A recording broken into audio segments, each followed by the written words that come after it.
Yo, what's up, guys? It's the Anime Daddy. I'm back again for JJK. This is 204 Blood and Oil Part 3. Now, this is pretty cool chapter. We get some revelations and a decent fight. But we start off, this is like basically the start of the chapter. Choso, he feels these three hands on his back that are pushing him forward. Shout out TCB, by the way. But it says Choso and his brothers are holding him. And his brothers are saying, like, big brother, big brother.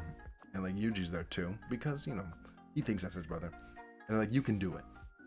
And they push him forward, and they give him this resolve to be able to fight again. And he, like, screams out, yeah!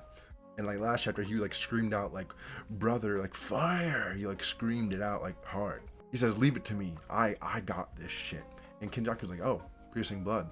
It's the fastest at its start. So if I dodge it the first time, well, what are you gonna do? And Kenjaku does this cool ass, like, I'm sort of falling in love with Kenjaku from these recent chapters. Like, this dude's a beast.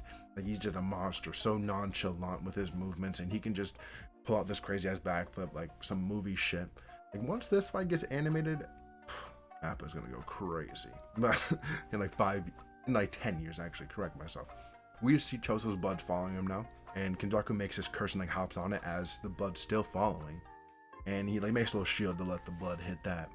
And so this is Esso's Wing King from the Origin of Obedience arc, and he like basically gets this little buff, and it looks really cool in the back. Like, it doesn't look like Esso's, but it's Choso's own version of it, and he's basically trying to blitz Kenjaku right now. And Kenjaku meets him, he's like a mere imitation, but then this blood comes out from behind him. And Kenjaku, again, he's pulling up another curse, and he's like too fast for Choso.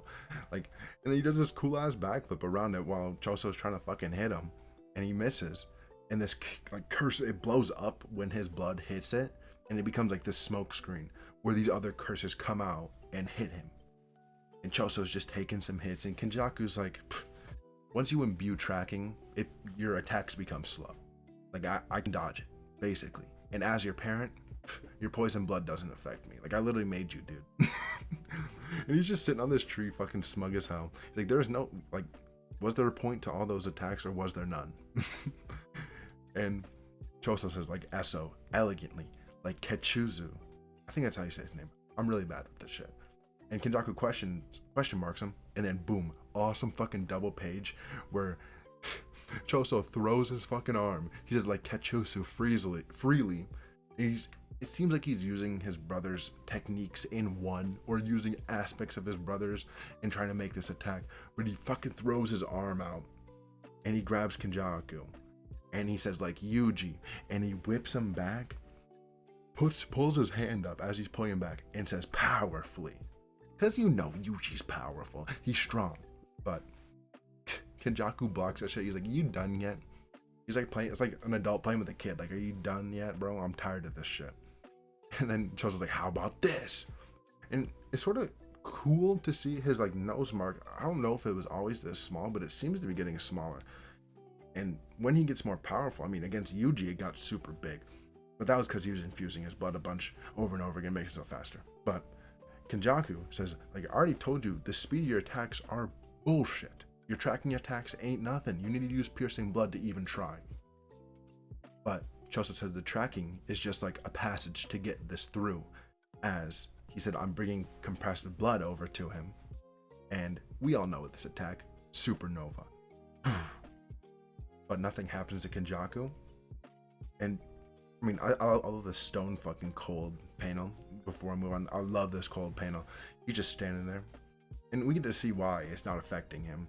And Choso's like, was it a dud? Like, no way, my shots didn't hit him. And Kenjaku's like, fuck, I used it by accident. Like, he says, like, they were all knocked down. And Choso's like, you used it. Something other than cursed spirit manipulation. That might be his curse technique, might be somebody else's, but he used a different curse technique that wasn't Geto's. And we hear this voice in the back. I might be an only child, but you're a pretty awesome older brother. Or Oni-chan, as like most people would say in Japan. But Yuki is out to fight, I'm pretty sure. The information gained from this battle is going to be big for her. It says it right here, like, the information gleaned from bonds of brotherhood. Next up, special grade Tsukimo Yuki. So Yuki's here to fight. Let's go down and look at these color pages because there's a lot.